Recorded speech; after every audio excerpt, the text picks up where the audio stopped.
All right. I'm here today with Tom, who's organized this group. And so we're talking about traveling with friends. So, Tom, how do you pick friends to travel with? I mean, why in the heck did you ever go with me? So our standards for friends to travel with are they have to be low maintenance friends. So we don't. So that means that we're going on this trip and you don't have a lot of I can'ts. Oh, I can't do that. I can't do this. I want to do this. I'm not going to do that. We all kind of take turns doing what everybody wants to do, right? Right. So that's right. If you're high maintenance, and then you're probably not going to be on one of our trips. But it's not our fault; it's yours. I love that, Tom. Well, how do you pick where you want to go when you're organizing all these people? So I think it's two things when we go on cruises. You either have to pick your destination first and then find out what ships go there because you want to be on a good ship. Or you can say, I really wanted to go on that particular ship, and you find out where it goes and you find the itinerary you would like. Does that make sense? It makes So perfect sense to me. Caribbean in February is good, right? Because it's cold up in the States. Warm down here before hurricane season, etc. Right? Right. As you go, hurricane season approaches, maybe you go over to the Mediterranean. I love that. I loved our Med cruises, Tom. Yeah. So how many people do we have on this trip? We have 8 in our core group, and then there's another 6 that we know that are also on the ship. And then we saw another friend from Jacksonville last night that's also on the ship that's in our club back home. So did we invite all these people to go with us, or did they just kind of Well, they show up? They kind of show up. They hear you're going on a trip, and they kind of check it out, and they go, "Oh yeah, we're gonna go on that trip." They're not in our cabin section, but they are on the ship, and we run into them, have dinner with them, things like that. Yeah. So talk about our cabin section. So we're in the Haven on the NCL Gem, which is one of the smaller ships. Well, Hold on, we're going to pause for bachata.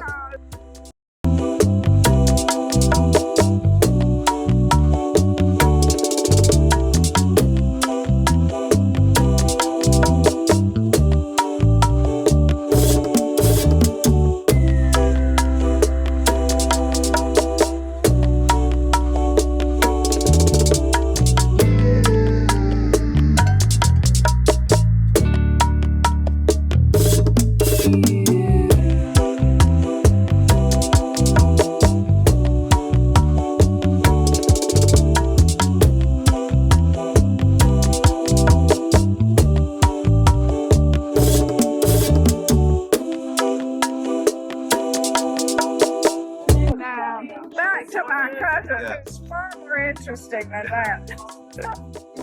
Yeah, we're just talking about, people traveling with us and how we pick people. So, but this ship we're on is called the NCL Gem. It's one of the smaller ones built in the early 2000s, right? Yeah, I think so. And so it doesn't have a dedicated Haven bar or a dedicated Haven restaurant, but it does have a Haven courtyard with a hot tub and a little pool, and the roof that opens and closes. If the weather's bad, they can close the roof. And it's got a Haven sun deck up top. They really need to add a little hot tub up there. It'll be nice. Maybe when management watches your videos, they'll hear that. They'll hear this, and I'm sure they'll do everything we ask. But even though it doesn't have the dedicated bar and dedicated restaurants, the staff has really worked hard, I feel like, to create the real Haven experience on this ship, and we are all pleased with the ship so far.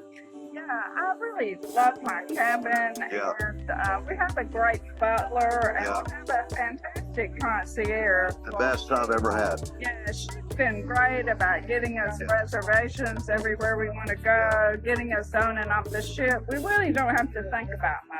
And the thing I really like about her, Nashira is her name, and is she doesn't just sit behind a desk. She comes and finds us and makes sure, do you need a reservation? Do you need this? Do you need, she's not just sitting behind a desk. She comes and finds us and makes sure we have everything we need, right? Yeah, so if you're sitting at home wondering if the Haven and the upgraded cabins with the concierge and the butler are worth it, the answer is a resounding yes. Absolutely yes. Yeah. I don't think I could go back. No. In fact, I believe we bought 4 more cruise necks, 4 more Haven cruise necks. So, yeah. Cruise necks, Tom, for those people who don't know about it. Cruise necks is if you know you're going to do more cruises, like we know we are, you can buy, basically, they're the down payment coupons. They're worth, for Haven, they're worth $500 a piece. And you can use 1 or 2 of them to book your next cruise, and you don't have to put any money with it. So we bought 4 on this cruise, which was $2,000, but then they give us a $500 credit back. So if you can either spend that credit on board, or if you don't spend it, they discount it towards your cruise next purchase. So the good thing is, if on drop of a hat you decide you want to do a particular cruise in the Haven, you just call and you book it, and you don't have to put any other money down. If you didn't have the Cruise Next coupon, you would have to put some money down with it. So it just makes it more convenient. If you know you're going to cruise and you're going to cruise the Haven, it just makes sense to get the Cruise Next. Like free money. Free money. In fact, you get that discount up front, and you can spend it now. Yeah, I mean, I brought an extra suitcase to carry all the free money home, so That's funny. All right, Tom, anything else you want to share today? We might have another session later in the cruise. Yeah, I would say don't hesitate, right? Just go book a cruise and go with some friends. Just let the staff on the ship take care of everything and have a big time and make some memories with your dear friends. Yeah. Even the bad times are good on a cruise. That's right. Very cool. That's right. Thank you, Tom.